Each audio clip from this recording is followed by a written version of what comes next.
आपको इसके पहले चैप्टर में सिखाया गया था शीर्षाभिमुख कोण और रेखीय युगल कोण। इस चैप्टर में इन दोनों की जरूरत है।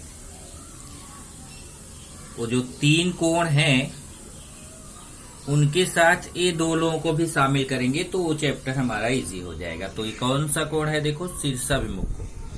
तो शीर्षाभिमुख कोण क्या बताया गया था कि अगर 2 रेखाएं हैं एक दूसरे को प्रतिच्छेदित कर रही हैं, मतलब एक दूसरे को काट रही हैं, तो आमने सामने के कोण को बोलते हैं शीर्षाभिमुख कोण। ये देखिए कभी भी ऐसा 2 रेखा काट रही है, ये देखिए 2 रेखा काट रही, तो ये वाला कोण, ये देखिए ये जो कोण है इस कोण के सामने ये वाला कोण है। इस कोण का नाम मैं बोल सकता हूं AOC।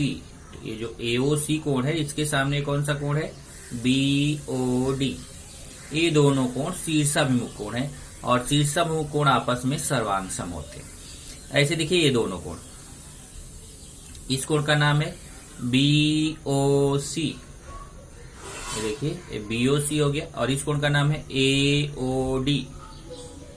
तो ये दोनों कोण भी आपस में सर्वांग सम होंगे। कौन से कोण है, शीर्षाभिमुख कोण। तो याद रखिए अगर 2 रेखा एक दूसरे को प्रतिच्छेदित करती हैं तो आमने सामने के कोण को शीर्षाभिमुख कोण कहते हैं और शीर्षाभिमुख कोण आपस में सर्वांग सम होते हैं। तो इसका शीर्षाभिमुख A है, इसका शीर्षाभिमुख A है। जितने अंश का A कोण होगा उतने ही अंश का A होगा। अगर कोई बोले ये 60 अंश का है तो ये भी 60 अंश का होगा। ऐसे इसका शीर्षाभिमुख A है और इसका शीर्षाभिमुख A है। ये दोनों कोण आपस में शीर्षाभिमुख कोण है। अगर ये कोई बोले कि 120 अंश है तो ये भी कितना होगा, 120 अंश। दूसरा है रेखीय युगल कोण। तो रेखीय युगल कोण में क्या है कि अगर एक रेखा है, ये देखिए एक रेखा, कभी आप जानिए कि एक रेखा के एक तरफ हमेशा 180 अंश का कोण बनता है। रेखा के एक तरफ पूरा कोण कितने अंश का होता है, 180 अंश का। अब अगर इसी में एक किरण और खींच दें तो ये 2 भागों में बढ़ जाता है, 2 कोणों में बढ़ जाता है। देखिए अभी तक ये पूरा एक ही था, लेकिन जब आपने ये किरण एक खींच दिया तो ये 2 कोणों में विभाजित हो गया। एक कोण हो गया ABD, ये देखिए इधर वाला कोण, और एक इस तरफ वाला कोण हो गया ABC। तो एक देखिए इस तरफ का कोण है ये वाला कोण ABD, और दूसरा इस तरफ वाला कोण है कोण ABC। ये दोनों कोण मिला करके ये पूरा रेखा के एक ही तरफ के कोण हो जाते हैं और ये दोनों मिलके कितने होंगे, 180 अंश। तो इनको बोला जाएगा रेखीय युगल कोण। तो रेखीय युगल का मतलब होता है कि जब एक रेखा के एक ही तरफ ऐसे 2 कोण बन रहे हो तो उन दोनों कोणों का योगफल 180 अंश होता है और उन दोनों कोणों को बोला जाता है रेखीय युगल कोण। तो यहाँ पे देखिए वही है कोण ABC और कोण ABD, दोनों कोण मिला के कितना, 180 अंश। कैसे कोण है, रेखीय युगल कोण। इन दोनों को पहले मैंने बताया था, आज फिर हमें जरूरत है, तो इन दोनों को ध्यान से समझ लीजिए। अब आगे बढ़ते हैं। आगे ध्यान दीजिए कि एक बेसिक और है, वो बेसिक आप जान लो तब हम आगे चलते हैं। वो बेसिक देखिए क्या है कि अगर मान लीजिए ऐसी 2 रेखाएं हैं, ये देखिए एक रेखा ये है, दूसरी रेखा ये। अगर ये दोनों रेखाएं एक दूसरे के समांतर होंगी तो कभी ये काटेंगी नहीं, क्योंकि इसके पहले के लेक्चर में बताया था 2 समांतर रेखाएं कभी भी इधर भी बढ़ाओ चाहे इस तरफ बढ़ाओ, कभी भी एक दूसरे को काटती नहीं है, प्रतिच्छेदित नहीं करती। लेकिन अगर मान लीजिए कि यहाँ पे 2 रेखाएं ऐसे हो, ये देखिए ऐसा एक रेखा है और दूसरी रेखा ऐसे है, तो अगर आप इनको आगे बढ़ाओगे तो जाके देखिए मिल जाएंगे। ये रेखाएं जाके कहा क्या होंगी, मिल जाएंगी, क्योंकि इनके बीच की दूरी समान नहीं है, यहाँ कम है यहाँ ज्यादा है, तो ये समांतर नहीं है तो ये मिल जाएंगे। तो वो चीज यहाँ पे है।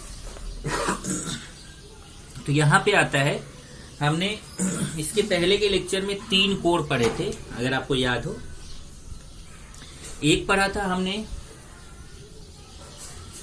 संगत कोण, दूसरा अंतः कोण, तीसरा एकांतर कोण।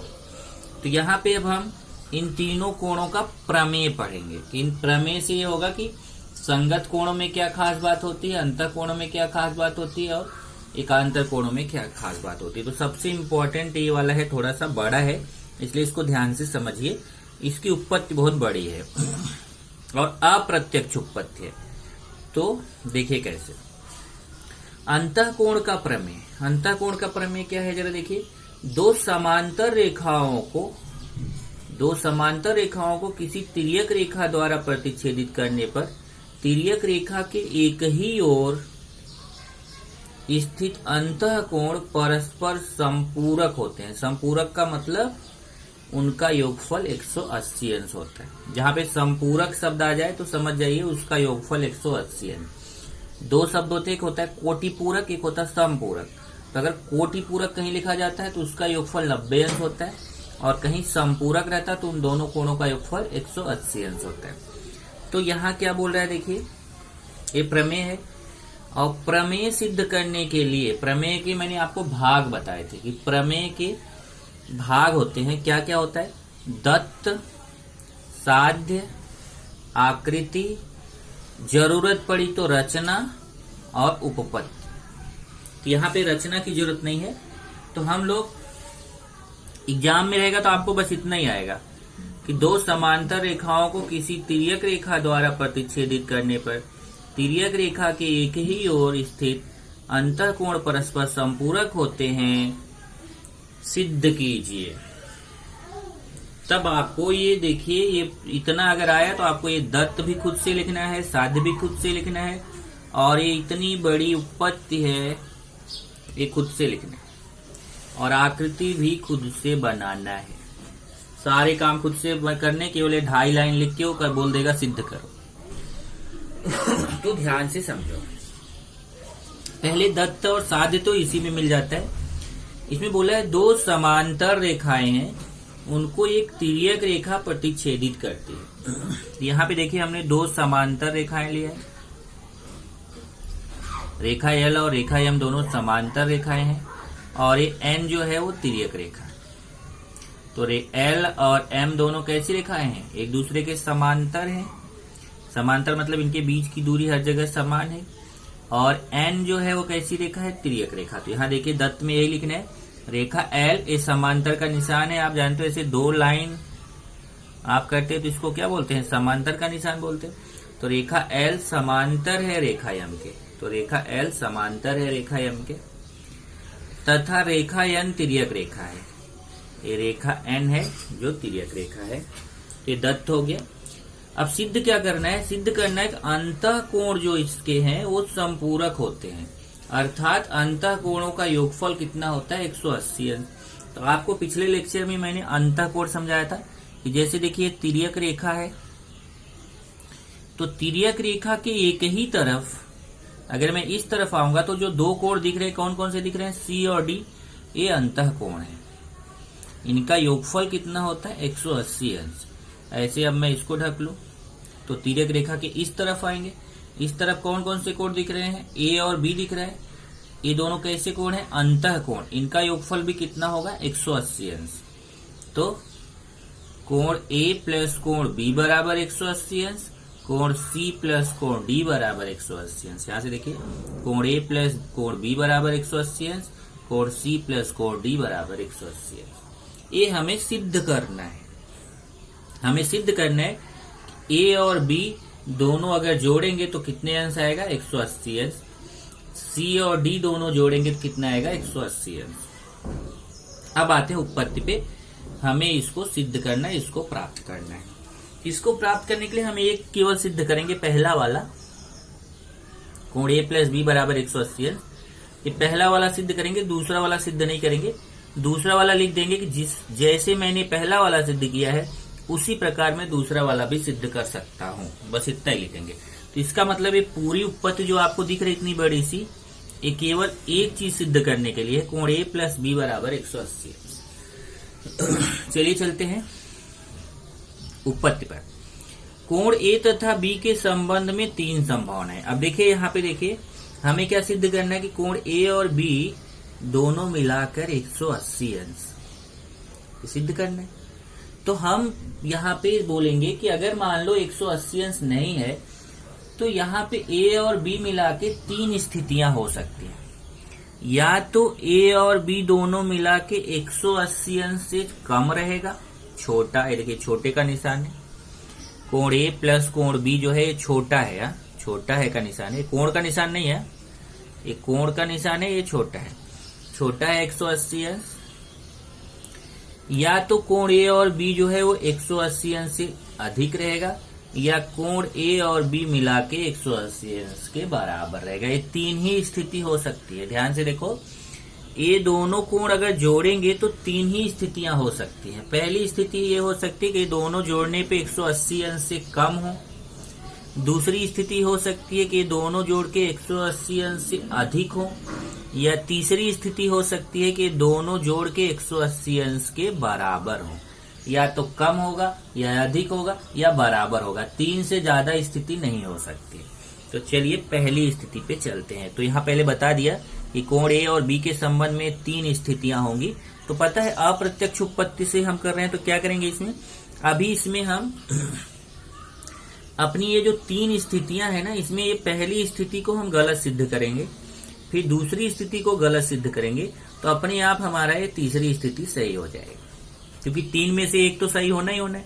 तो जब 2 हम गलत सिद्ध कर देंगे, ये पहला और दूसरा, तो तीसरा अपने आप सत्य हो जाएगा और ये हमारा सिद्ध हो जाएगा कोण ए प्लस बी बराबर 180।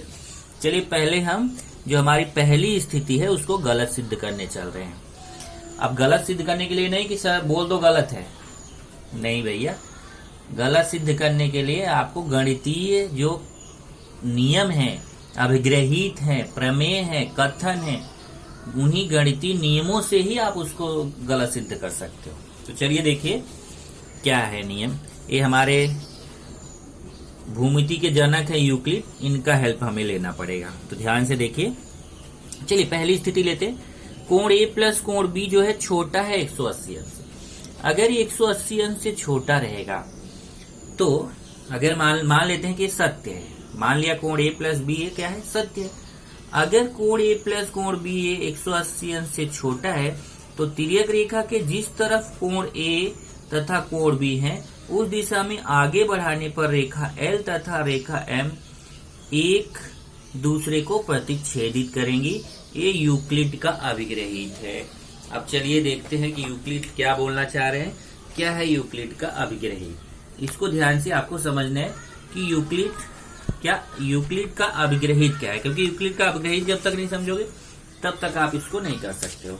तो देखिए यूक्लिड क्या बोल रहे हैं कि अगर मान लीजिए ये देखिए एक रेखा है, इसको पेन से समझाता हूं, पेंसिल से थोड़ा आपको कम दिखेगा।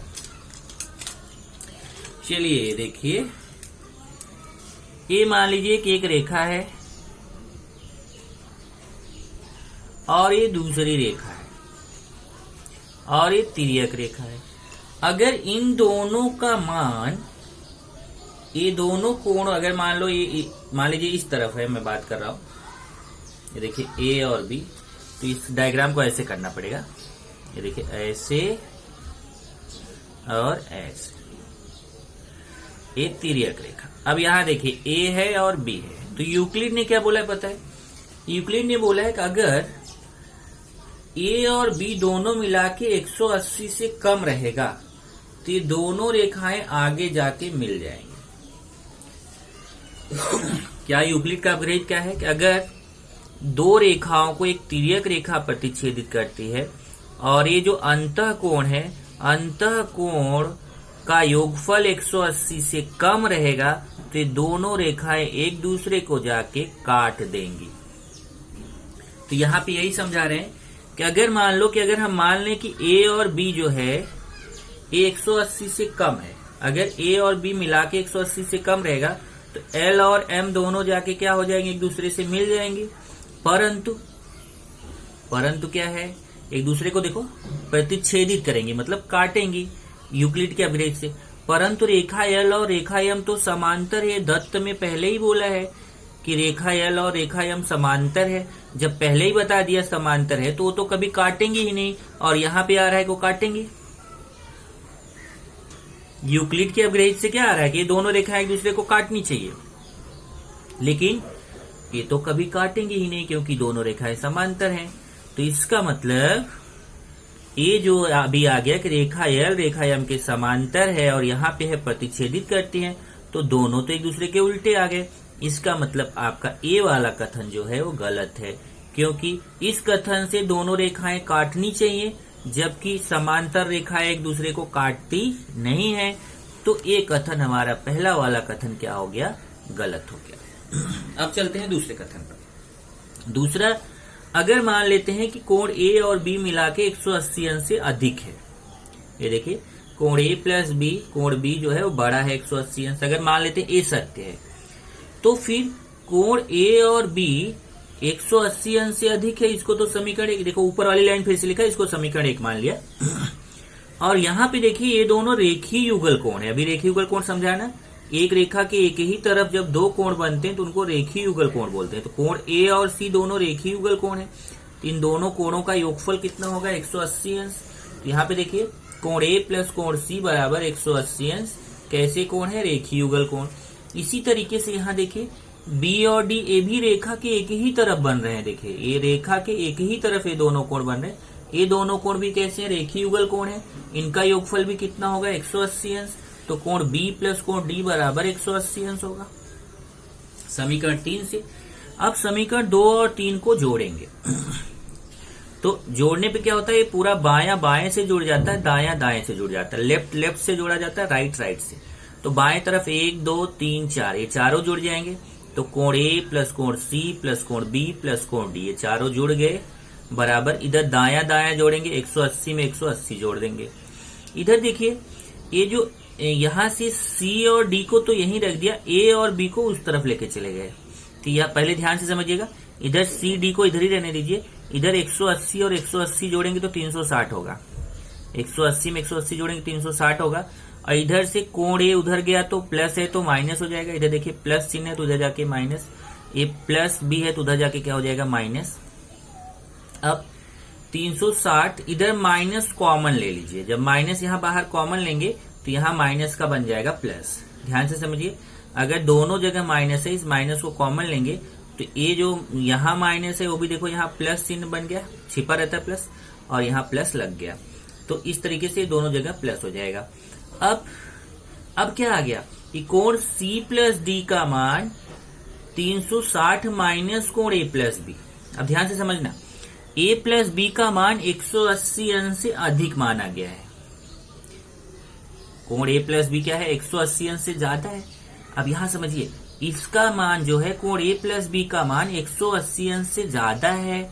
अगर ये मान 180 अंश से ज्यादा है, जैसे मान लो 200 है, 180 से ज्यादा मान लेते 200 है, तो अगर 360 में 200 घटाएंगे तो कितना बचेगा, 160। इसका मतलब 160 क्या हुआ, 180 से कम हो गया। इसका मतलब C प्लस डी का मान जो है वो 180 से कम रहेगा। अगर ये 180 से ज्यादा है तो 360 में जब 180 घटाएंगे तो 180 से कोई कम संख्या मिलेगी, इसलिए लिख दिया कोण C प्लस डी का मान 180 से कम रहेगा। यहाँ देखिए छोटा 180, छोटा 180 का मतलब यहाँ जो संख्या आएगी वो 180 से छोटी कोई संख्या आएगी। तो अब यहाँ पे पता चल गया कि C और D मिला के 180 से कम है। अब देखिए इधर, अब ये भी आ गया कि C और D मिला के 180 से कम है। तो जैसे पहले आया था कि A और B मिला के 180 से कम है, तो यूक्लिड के अपग्रहित से क्या हुआ था कि L और M दोनों एक दूसरे को प्रतिच्छेदित करेंगी। वैसे अभी पता चल गया कि C और D ये दोनों मिलाकर भी 180 से कम है। इसका मतलब है कि जब देखिए ऐसे ये C है, ये D है, अगर C और D ये दोनों मिला के 180 से कम है तो इसका मतलब यूक्लिड का अपग्रहित क्या है, अगर दो समांतर रेखाओं को अगर दो रेखाओं को एक तिर्यक रेखा काटती है और ये दोनों अंतःकोणों का योगफल 180 से कम रहता है तो ये दोनों जाके एक दूसरे को काटेंगे, क्योंकि 180 से कम है तो यहाँ जाके काटेंगे। जबकि तो यहाँ पे भी वही देखो लिखेंगे कि तिर्यक रेखा के जिस तरफ C और D है, देखा तिर्यक रेखा के जिस तरफ C और D है उस तरफ जाके ये दोनों रेखाएं क्या करेंगी, काटेंगे। उसी दिशा में आगे बढ़ाने पर रेखा L तथा रेखा M एक दूसरे को प्रतिच्छेदित करेंगी, परंतु रेखा L और रेखा M तो समांतर है। परंतु पहले से ही हमें पता है ये तो समांतर है, ये तो प्रतिच्छेदित करेंगे नहीं। तो यहां तो आ गया कि ये एक दूसरे को प्रतिच्छेदित करेंगे, ये देखिए, और यहाँ आ रहा है समांतर है।